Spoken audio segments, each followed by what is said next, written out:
এত বড় একটা অভ্যুত্থান, সেটার অর্জন যতখানি সম্ভব আদায় করতে এখন থেকেই আপনাদের এই চাপটা তৈরি করতে হবে। এবং আপনারা যে কাজটা করে যাচ্ছেন ধারাবাহিকভাবে, সেটা আমি খেয়াল করছি এবং এটার জন্য আপনাদের ধন্যবাদ জানাই।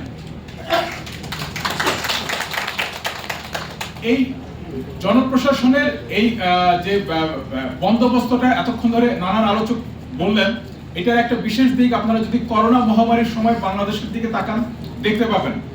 বাংলাদেশে তখন যিনি স্বাস্থ্য সচিব ছিলেন মোটামুটি নিশ্চিত যে তিনি পিপিই কি এটা জানতেন না। ফলাফল হচ্ছে যে তখন জেলা প্রশাসকরা পিপিই পরে বসে আছেন, চিকিৎসকদের কাছে পিপিই নাই। ফলাফল যেটা হয় যে আপনাদের এখানে যে আপনারা পেপারটা দিয়েছেন, আমি এটার সাথে একমত। এটাতে দুর্নীতি হয় প্রচুর, এটা সত্যি কথা। মানে গত সরকারের আমলে একজন মন্ত্রী বলেছিলেন যে সাহেব বিবিপাড়া যেটা কানাডাতে, সেখানে যতজন ব্যবসায়ী আছেন তার চেয়ে বেশি ইদানিং বাড়ছে আমলাদের সংখ্যা। কারণ ওটাই যে বিপুল পরিমাণ দুর্নীতির সুযোগ তারা পান। তার চেয়ে বেশি হয় আমার ধারণা, যত দুর্নীতি হয় তার চেয়ে বেশি হয় আসলে অপচয়। সে যদি 1 কোটি টাকার দুর্নীতি করতে চায়, হয়তো 1000 কোটি টাকার একটা অপ্রয়োজনীয় প্রকল্প মানুষের মাথার ঘাড়ে চাপিয়ে দেয়। আমার একটা টেলিভিশন প্রোগ্রামের কথা মনে আসছে, যেটা আসলে দেখাটা মর্মান্তিক, যে পাবনার একটা হাসপাতালে, সিরাজগঞ্জের একটা হাসপাতালে, সেখানকার হাসপাতালের পরিচালককে বাধ্য করা হচ্ছে এবং ওই সাংবাদিক সকল প্রমাণ নিয়ে হাজির হয়েছেন যে স্বাস্থ্য মন্ত্রণালয় থেকে একজন ঠিকাদার যে ঠিক করে দিচ্ছেন, হাসপাতালের কর্মকর্তাদের বাধ্য করছেন যে আপনাদের এই জিনিসের জন্য চাহিদা পত্র দিতে হবে। এই ভয়াবহ পরিস্থিতি, এখানে হয়তো তারা অল্প কিছু টাকার দুর্নীতি করছে বা অনেক টাকারই দুর্নীতি করছে, কিন্তু অপচয়ের মাত্রাটা ভয়াবহ।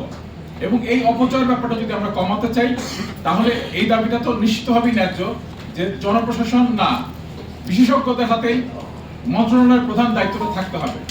এবং আজকে যখন এই জিনিসটা বলা হয়, আপনারা দেখবেন যে তারা প্রায়, আমি বহুবার তাদের সেমিনারগুলো দেখি কিংবা তাদের কথাবার্তাগুলো পড়ার চেষ্টা করি, তারা উদাহরণ দেয় ভারতের কিংবা পাকিস্তানের, খুব বেশি হলে শ্রীলঙ্কা। কারণটা কি?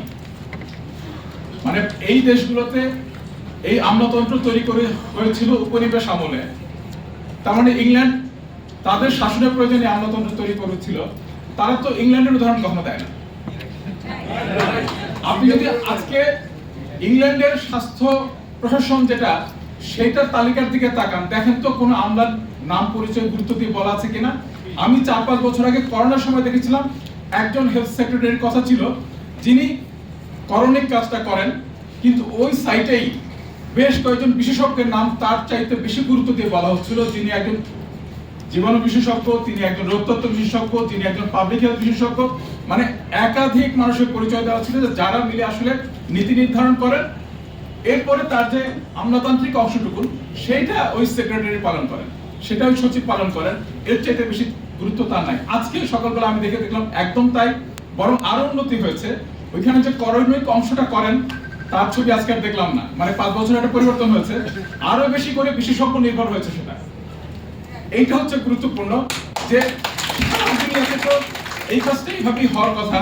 যে যিনি, মানে কিছুদিন আগে একটা পত্রিকাতে একটা বেশ বড়, প্রথম আলোতে অনেক বড় একটা শিরোনাম হলো, আমি দেখলাম যে পশু খাদ্য বানানোর একটা কর্মসূচি নিয়ে একটা বিরাট হইচই, যে কয়েকশো কোটি টাকা দিয়ে একটা প্রকল্প নেওয়া হয়েছে, কিন্তু সেটা বন্ধ আছে, সেটা কোনোদিন কাজ করে নাই, একদিনও কাজ করে। পরিষ্কার বোঝা যায় যে একটা আমলাতান্ত্রিক প্রয়োজনে একটা প্রতিষ্ঠান তৈরি করা হয়েছে, কিন্তু সেই প্রকল্পটা যখন বিশেষজ্ঞদের কাছে গিয়েছিল, তারা দক্ষ জনশক্তির কথা বলেছিলেন, প্রশিক্ষণের কথা বলেছিলেন, লোকবল নিয়োগ করার কথা বলেছিলেন।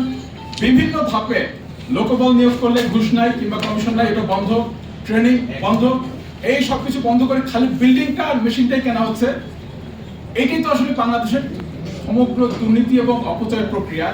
এইখানে যদি একটা সামগ্রিকতা বন্দোবস্ত না করা যায়, তাহলে তো এটা বন্ধ হওয়ার কোনো কারণ নাই।